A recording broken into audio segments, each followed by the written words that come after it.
Magandang araw mga katanaw, nandito po tayo ngayon sa Paradise Farm, araw ng Lunes ngayon. Pupunta po tayo doon sa nililinis naming Nestle. Baybayin po natin itong daan dito sa Lungkong Drive at tagos doon sa Nestle. Ito po yung aming lungkong mga katanaw. May bulaklak naman siya. Ito. Ang bulaklak ko, buko na kaya. Mayroon din sa itaas. Ayan po mga katanaw. Yung iba, hindi ko kasi makita kung hindi ko lapitan ng puno. Hindi malabo na mata natin. Ayan. Punta po tayo dito. Baybay po natin yung daang papuntang Nestle kung tawagin namin. Tayo po. Dahan-dahan lang po tayo kasi mabato. Nag-uuslian na po yung mga bato dito sa daan.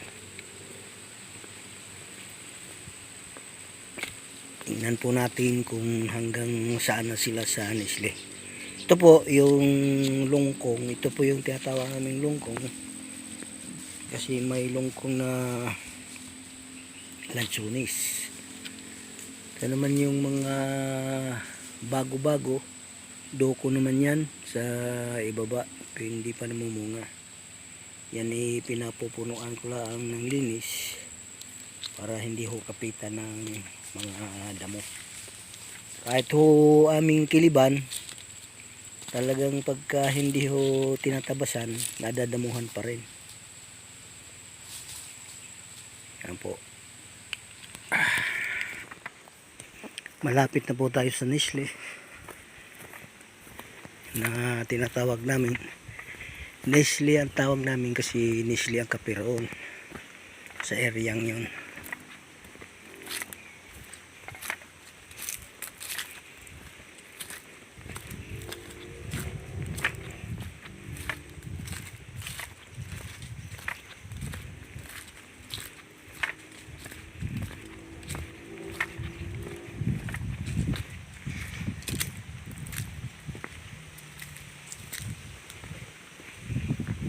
Ito na po. Nestle na po ito. Yan. Ang natatabasan po nila, wala pong tabas ito rito.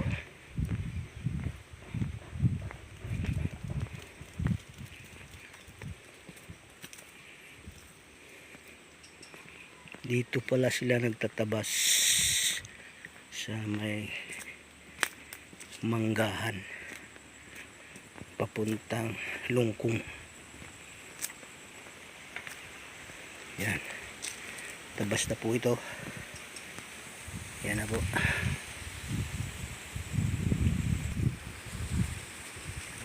Dito na po sila banda, dito na po sila nagtatabas.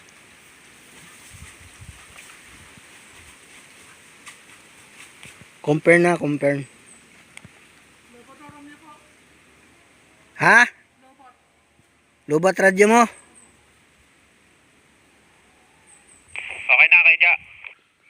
Oh, lobat daw Romeo niya. Kapya. Yan po si Hare, diyan po siya nagtatabas. Pagkatabas niya ng panay, sinusuluyan po niya yung kape. Po siya sa ibaba.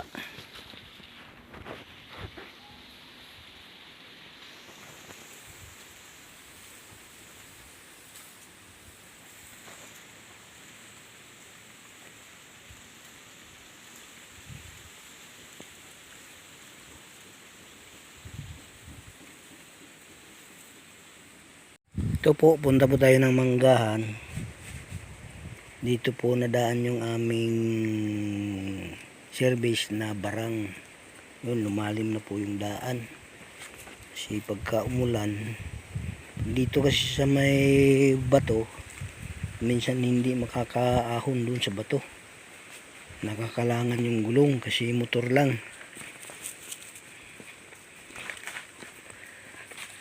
Ngayon tuloy-tuloy po tayo dito. Pupunta na rin tayo dito sa may manggahan. Ito pong mga mangga po namin dito.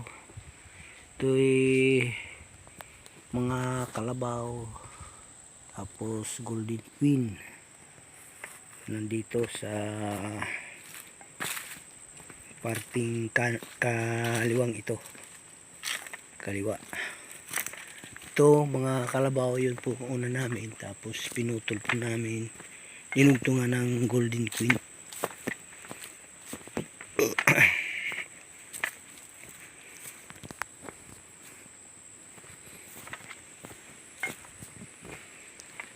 Ito po, golden queen na po ito.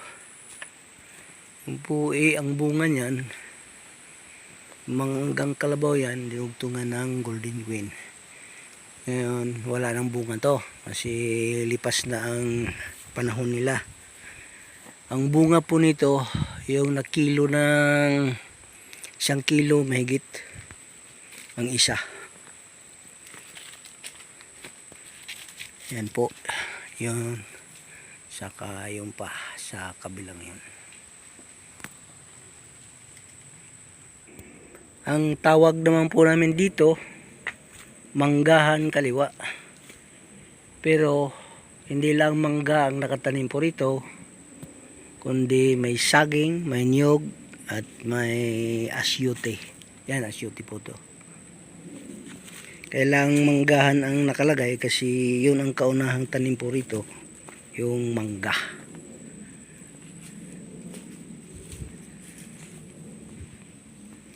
Ito po, asyute na po to. Yan. Yung pong mga asyuting yan, yun bininhi ko. Tapos dito ko na lang pinatanim. Dito ko pinatanim yung mga asyuting yan. Kasi sayang nabibili rin. Yun nilalahok sa mga parang pod color siya. Pod color na nilalahok sa mga ulamin, kakanin. Yan po ang ano ng asyute na tinatawag. Ano bang pong daang yan, maliit lang. Yun pangdaang tao lang yan, papunta doon sa disli. Pero itong daan ito, daan ng defender ni Sir. Kaya may magkarugtog yan doon sa bandang dulo.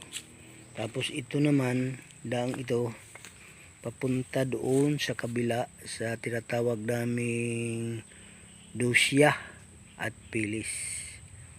Tapos dito naman sa bandang kaliwa ko, yun papuntang git sa Pinakamin. Tapos doon po tayo pupunta ngayon.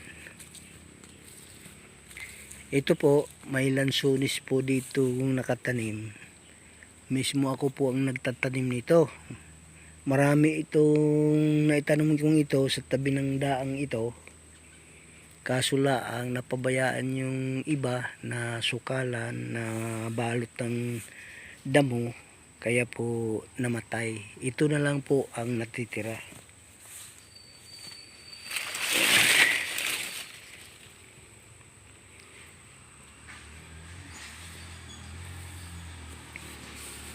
Ito po, nandito po yung naghahakot ng kumpay, si Angel. Ayan, hakot po ng kumpay. Siya po ang nag-aalaga ng kambing. Galing po Dusya siya. Galing Dusya. Yung naitanim ko po rito lansones ay may 15 siguro yun piraso. Mula doon sa Nestle hanggang dito sa may gate ay ang nabuhay lang yun lang, saka yung nandito sa itaas-taas ng konti. Inakyat na po ng bagin ang ating nyug. Ito po ay dwarf. Linisan muna natin. Yan po, wala na pong baging. Nalinis na po natin yung umakyat na mga baging sa puno ng nyug. Tuloy po tayo dito sa may itaas. Yan po pala yung isang nabuhay na lansunis namin. Yan. Maliit kaysa doon sa isa, pero hindi nagkakalayo sila. Sinailaliman ng manggang kalabaw. Yan. Nangungumpay pa, nangungumpay pa. Yan, tuloy-tuloy po tayo rito. Wala na akong karton. Tuloy-tuloy po tayo rito sa Elaya. Sagit tayo pupunta. Linis. Ito po. Nakarating na po tayo dito sa guardhouse.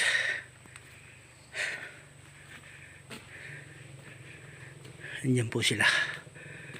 Tingnan po natin, dyan sila Tutoy at si Makmak na duty.